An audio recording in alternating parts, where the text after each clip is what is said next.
And welcome back to my virtual campfire, everybody. Today I'm going to bring you a story that, well, it's a story that every RV buyer, especially first timers, needs to hear. It's a cautionary tale about trust, accountability, and what can happen when those values are missing from the RV industry. Vanessa'S story is heartbreaking. It is. Sadly, it's all too common. She placed her trust in a dealer and a manufacturer, believing in the dream of RV ownership, only to discover the harsh reality that integrity in this industry is often very lacking. Vanessa'S experience with a faulty unit sold by a dealer who absolutely knew the condition it was in when she bought it is a wake-up call. And Keystone, shame on them for letting a subpar, poorly built RV sit for 18 months and then pawn it off on an unsuspecting customer. This is not just a story about a bad purchase. It's not. It's about a system that preys on people's dreams. As you listen, I ask that you share Vanessa'S story far and wide. Let's shine a light on these practices. And maybe, just maybe, we can save others from enduring the same nightmare.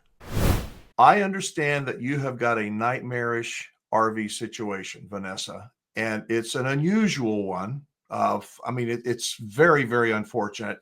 You have not had your RV out of service long enough to have a lemon claim, but it certainly sounds like you have one. You and I spoke briefly the other day. I appreciate you sharing whatever you found out. You had an inspector come out and look at your junker RV today. Tell everybody, what did you buy? Where did you buy it? And what happened? What situation have you found yourself in? Yeah, unfortunately, I'm in an extremely bad situation. As I like to sort of describe it, I got the short straw out of the deck. So if you go to pull out a straw, I got the shortest one as an innocent consumer here in this transaction. So I'll keep it brief. I bought a Hampton Crossroad destination RV. So it's a 42-foot brand new destination RV. It was delivered to me at the end of July of 2024, just a few short months ago.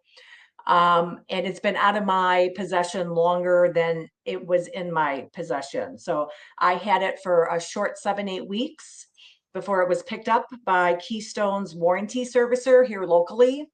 And I've been in this nightmarish process with Keystone going on. I want to say this could be the 13th week. Okay. Backing up to when you purchased it and how you purchased it. Yes. This is a destination trailer. I don't know an awful lot about destination trailers, but I do believe that they're supposed to be a little bit heavier, because you're not moving them around nearly as much as a travel trailer. So they're built a little bit better. Correct. But the pictures you sent me are just beyond awful, Vanessa. They're just horrible on a brand new trailer. Now, why did you buy this trailer? Why did you buy it from the people you bought it from? And tell me about that purchase process. Definitely. So I bought it from a smaller dealership out of Knoxville, Tennessee. Not too many. I was moving to Tennessee, and not too many dealers locally in Tennessee have this particular model.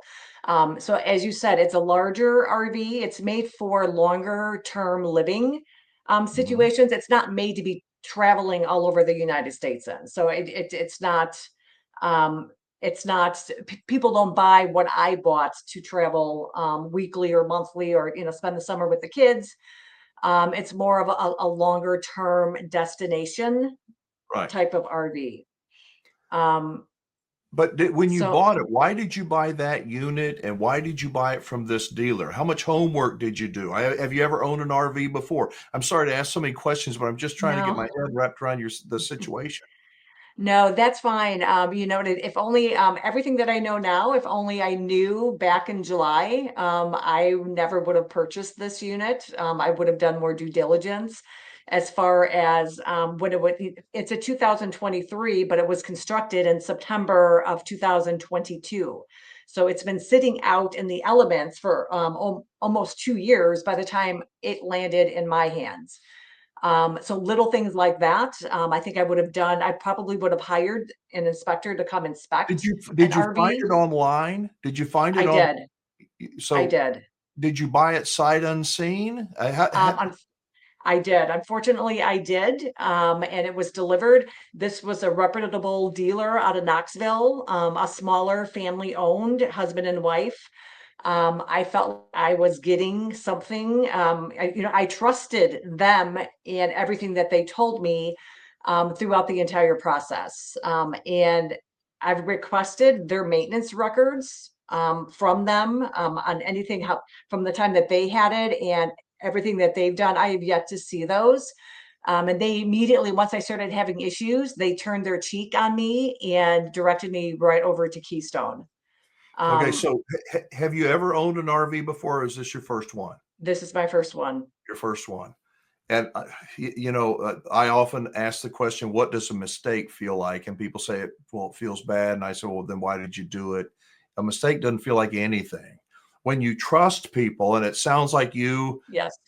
naive, you're not stupid, you just don't know, you just trust people. And so you bought the RV sight unseen because it looked pretty on paper and the reviews seemed to be okay, but it was almost a 2-year-old camper when you bought it, and it had been Yes. sitting out in the elements when you bought it. You told me the Yes. other day when we visited, the first time it rained and you were you went to your camper and looked, what did you discover?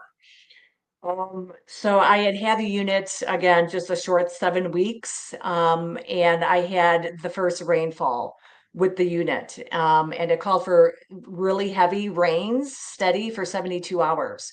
Mhm. So day one of the rainfall, I opened up my pantry door on my beautiful brand new RV, and I noticed about 2 inches of water on the floor of the pantry. And I said, "Oh my gosh, something is not right." Um, I was in my socks in the living room, and the two chairs, the entire area, the carpet under the theater seating, saturated, soaked, like a sponge. I put my foot in it. My sock got immediately, wet. Now I'm concerned because this is day one of a 72-hour heavy rainfall. Hmm. I made it through that first night. Again, I had a wet and Did you dry call back. the dealer? Did you call the dealer and say, what's going on? This was over a weekend. So this was Friday, and then I had to go through Saturday, and I had to go through Sunday. And then Monday is when I finally reached out. But at this point, I had to have somebody come and help me. I bought oversized tarps that we had draped over the top of the unit to keep the water out because the water was pouring in. And when I contacted the dealer, she immediately referred me over to Keystone. Um, Long story short, Keystone is in Indiana. I'm sitting in Tennessee. They referred me over to the local warranty servicer, so another RV company here by me. Um, they Did the dealer didn't offer to help? I mean, you sent me your purchase agreement. Thank you very much. Yes. I'm not going to bring it up because there's no need to do that, but it does say an as is condition on the purchase agreement. But and that's true. But you just, I would think, just assumed that the thing was going to be in livable, campground ready, as we call it, condition. So the dealer's like, not my problem. Call Keystone. Correct. God bless you. Have a great day, Vanessa. But basically, it's not our problem, and directed me over to Keystone. And the ironic thing is that I didn't get a copy of this bill of sale until the RV was delivered to me. So the original bill of sale was in the RV in a nicely, pre-printed folder with the dealer's name all over it. But I did not see as is until the unit was delivered. When it was Um, delivered, were you there? Did they hook it up and yes, go, they hooked it up? no, no, they just dropped it off. So That's nice of them. he had their driver, and again, it was coming from Knoxville. I'm about 3 hours outside of Knoxville, up near Middle Tennessee. So Mhm. I had to pay his driver to transport the unit to me, and he literally just dropped it off and left. Yeah. Um, yes.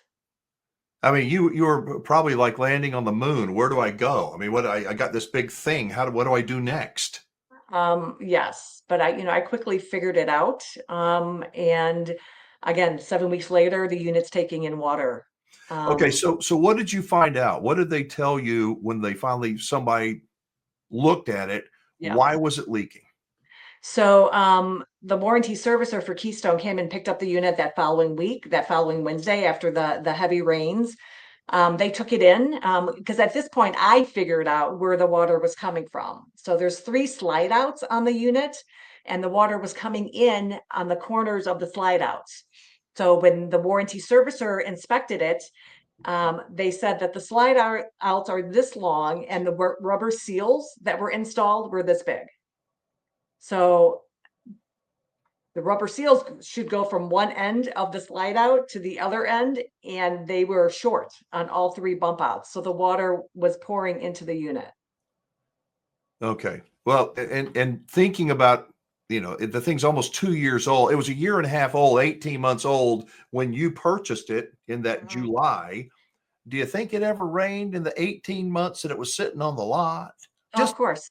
just probably just a couple of times. So Of if it rains course. on you, what has it done? What kind of condition did the dealer sell it in to Correct. somebody that's just has no clue what they're purchasing?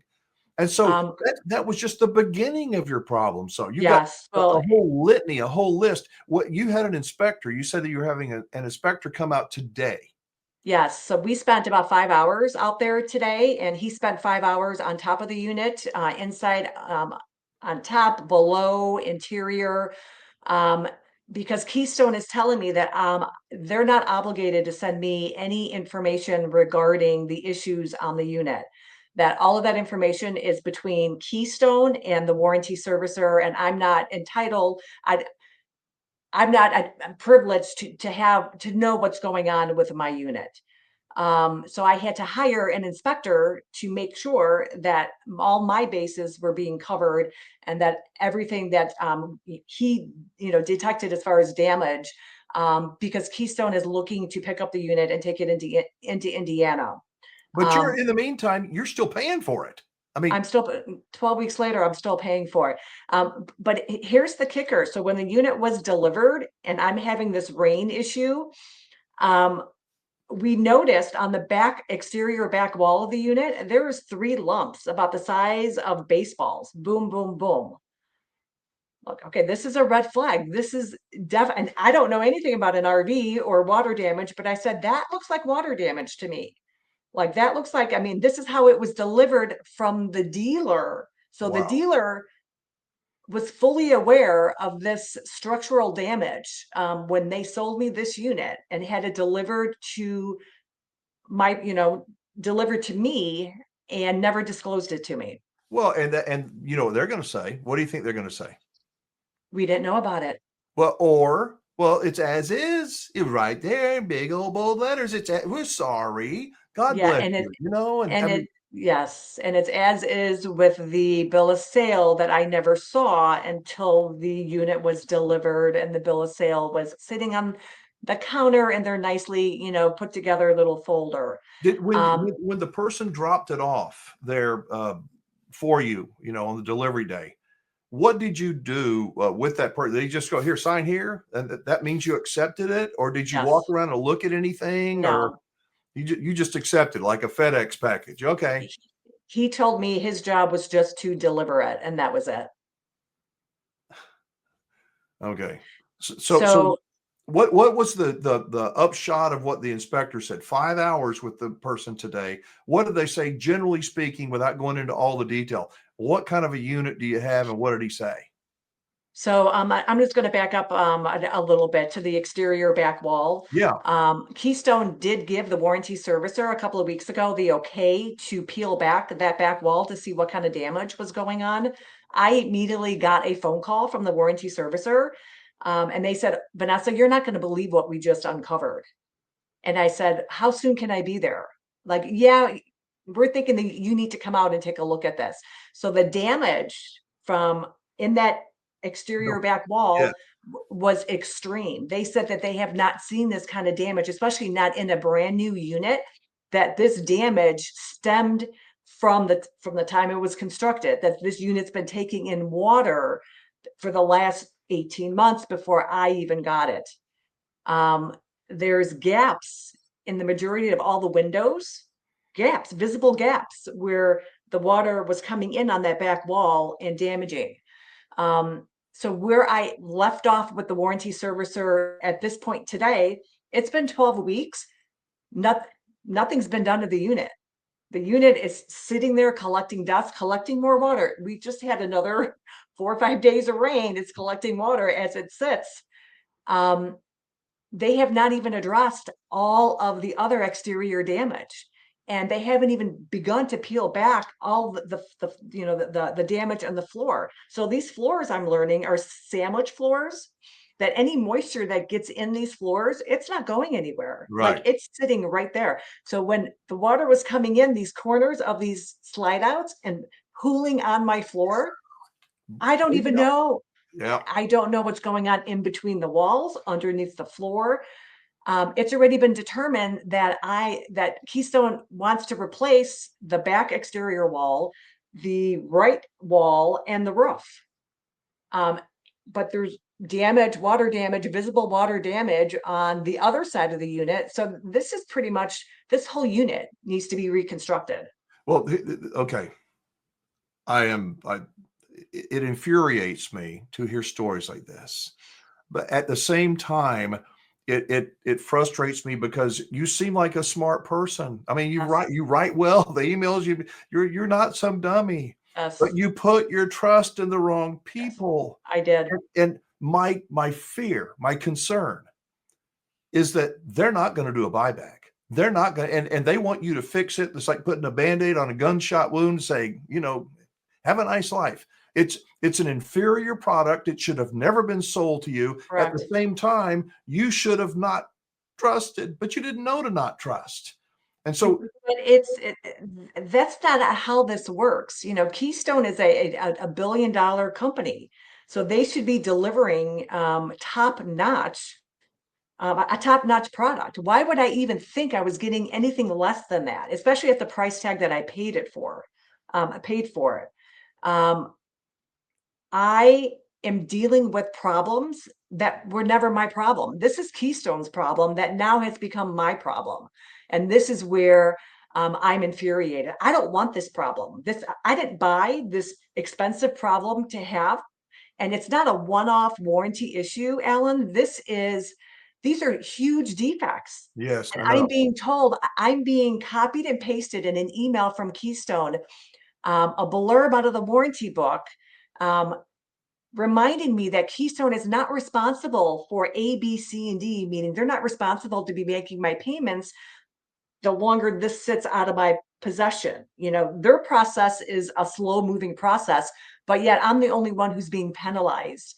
At this point, this RV never should have been sold. And unfortunately, because I didn't do my due diligence, I didn't do anything wrong here. I don't feel like I've done anything wrong here. I've gotten a lot smarter as far as, buying any big ticket, RVs moving forward. I don't think I would ever buy another one. But I have inherited this. It's negligence. They never should have let this unit leave Indiana. And now it's and now I have an uphill battle that I don't want to be battling. This is not what I signed up for. And they're talking about taking the unit back. Now the unit's going to be traveling halfway across the country, which is going to put more wear and tear on it. And it's a no-win situation for me.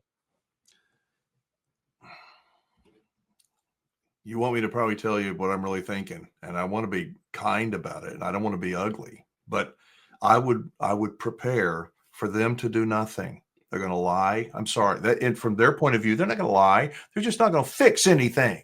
They're going to accept zero responsibility. They're going to say it was her fault. And in a sense, it was your fault, and you know it. But at the same time, they should have built something that wasn't going to have obvious leaks. And if it's been leaking for 18 months before you purchase it is an inferior product. This is not my fault, though, Alan, by any stretch. I understand that. But the industry and manufacturers build their warranties and build their products to protect them. They want your money. Mhm. See you later. And so I think that the best thing to do, I'm not a lawyer, take what I'm saying with a grain of salt or not. If it were me, I think what I would do is, it sounds like you've already documented. You've sent me dozens of pictures and Mhm. things, but document, document, document. Let them take it back to Indiana and wear them out by being nice, asking for communication. Don't take anything over the telephone, any promises, we're going to do this. Oh, yeah, we'll call you back. Every single thing in writing from them, and ask questions. If it were me, I would want them, Keystone, to keep it forever. Keep it until it's out of use. You couldn't use it. It's unlivable. You can't stay in it. Let them try to fix it. And before, if they say, well, it's all ready to go, and they very well could say that, sorry, you got to have somebody else go up there and look at it. Or they're going to send you something back and they forgot to do it, or they didn't do it the right way. And they want to get rid of you as quickly as they can. So Of course, but you know what? Sometimes in life, you have to do the right thing. So Keystone really needs to do the right thing. Again, this I think so. multi-million dollar company. So I work for a bank and we do the right thing. We do the right thing with compliance. We dot every I and cross every T. And if we make a mistake, we're working for you. Yeah. Keystone has made a mistake here. I mean, and I got the blunt of this mistake. And sometimes you have to do the right thing. Keystone can take the unit back off my hands, buy it back for me, take it off my hands, fix it, and resell it to somebody else. I don't want the problem. Yeah. Here's some things, some thoughts that are going through my mind. I'm not sure what city you live close to, but whatever TV market, if there's a consumer reporter, before they take it back to Indiana, invite the consumer reporter to come out. They're always looking for good stories. I'm telling you, I know you have a good story. I used to do some TV news. That's a really good story. Mhm. You must keep the heat on, shine the light of truth on a real problem in this industry. What I have done for the last several years is trying to hello industry, you have a responsibility to make a better product, and at the same time consumers have a responsibility to understand what they're buying, and it doesn't mesh well together all the time, and you're an example of that. What are you hoping that they do? I mean, and what are you prepared for? Um, I, I want them to buy back the unit. I do not want anything to do with this mess that has become my problem. They need to do the right thing. They need to take back this unit. Whatever they do with it doesn't matter. But this is not my problem to be taken on. I want it to be bought back. I want to be reimbursed for every payment that I've made since it's been out of my possession. I want reimbursement for this inspector that I have to pay today because Keystone refuses to be transparent with me, let me know what is exactly going on. If it wasn't for this warranty servicer here locally, I would be in the dark completely. They have been completely open, transparent. I know everything that's going on inside this unit. They know everything that's going on inside this unit. Keystone knows everything. The project manager that's assigned to my case knows everything. Um, but Keystone doesn't want to tell me. Keystone is telling me that information is between us and them and not you. It You makes know, no sense to me. on the bottom of all my videos in the description on YouTube, it's the Burge Law Firm, and I know you've heard of them. And Yes, what I would do is I'd also contact Burge, and I I'd have. let okay, and I would ask them, tell them the situation as quickly as you can sum it up. But what you want to do is find out, if I send it to Indiana, is there a point, if it's 150 days out of service, whatever, is there a point when you would be willing to take on the case? And then that's an important question to find the answer to. If the answer is yes, let them take it to Indiana Mhm. and watch your calendar, and don't accept possession of it until they've shown that everything is working or fixed and there's no rotted wood. That's I think what I would do. And I would get a consumer reporter out there. I would get this video circulated. I would Don't tell a lie, always take the high road, and expect them to use every excuse in the book. Have you heard many excuses lately? I mean, on this deal? And with this RV and Yeah. with what, yeah, it's yes, and it's all coming from Keystone. It's all coming from the person that the company that created the problem that has now become my problem, and I want this problem off my hands. Yes, and it's yeah, and every time for follow-up, I'm the one reaching out to Keystone. Nobody has yet to pick up a telephone to call me or to email me. It's I'm doing all the due diligence. And if I wasn't doing what I was doing, this would be I think the process um would have been a lot more stalled than you know what it is currently. Um the warranty servicer, when I was there today, just received the rubber seals. And this has been something that we've known 12 weeks ago. So the They the seals that were they were just the wrong seals to put in the your wrong unit. size. They just received the correct seals today. Keystone told the warranty servicer, "Do you think Vanessa would let you just put the seals in to stop the water coming in the slides?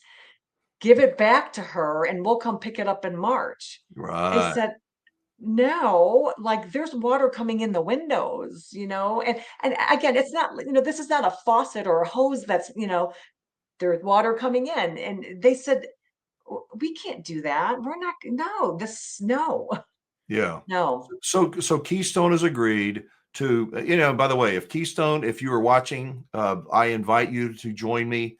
I would love to ask you questions about quality control and integrity and standing behind your product and, cutting through the crap, because my gut tells me, Vanessa, they're going to say the bottom line is you're screwed. That I don't want them to do that. I don't want them to say that, but they're going to sugarcoat it. And underneath it is going to still be a, what.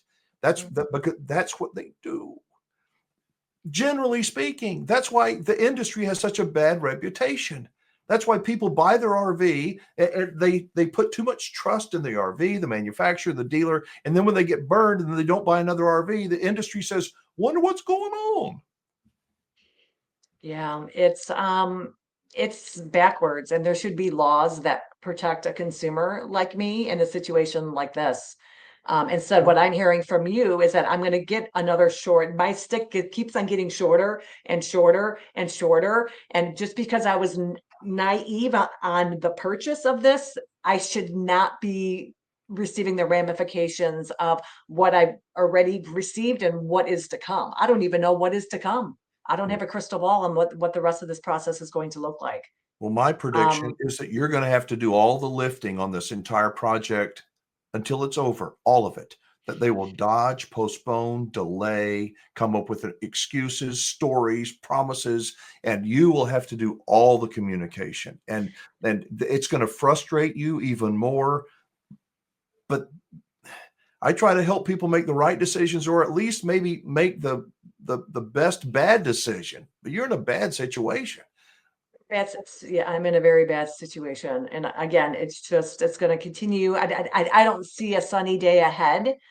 I don't see a sunny day ahead. There really needs to be laws wrapped around um with I'm obviously not the first person. I'm not going to be the last person. There has to be some kind of consumer laws put into place in a situation like this that protect people like me. And instead, again, my stick is getting shorter and shorter, and the only one who's going to lose, Alan, is me. And Right. I didn't do anything wrong. I know. I I know. haven't done anything wrong. And I spent a lot of money on this unit, and I wish I had a money tree grown in my backyard. That money wasn't an obstacle, but let's be realistic. It's not right. Vanessa's story is a sobering reminder that the RV dream can quickly turn into a nightmare when you place your trust in the wrong people. To every aspiring RV buyer, don't let the excitement of RV ownership cloud your judgment. Never, never take possession of an RV until you have thoroughly inspected it. Understand its condition and know that it is truly ready to use, campground ready, if you will. And if you have any doubts at all, get an independent third party inspection. To Keystone, to Keystone and to the dealer who sold this piece of crap is RVs for Less in Knoxville, Tennessee. Shame on you. Shame on you. Seriously. Keystone, you let this defective RV leave your factory and RVs for Less? You knowingly sold a unit with structural issues and water damage. You don't agree? I invite both of you to join me here on this channel to explain yourselves. It is customers like Vanessa that keep your doors open. And just a little bit of transparency, I think, isn't asking for too much, is it? To my viewers, thank you for watching and for being a part of this virtual campfire. I hope that you will share this story and drop your thoughts in the comments down below. And if you are facing your own RV problems, reach out to me. Together we can make the RV industry better, one story, one, wake-up call at a time. My contact info is in the description down below. I'm Alan Warren, the RV Wingman. Be safe, have fun, play nice, and don't leave your good manners at home. I'll see you next time.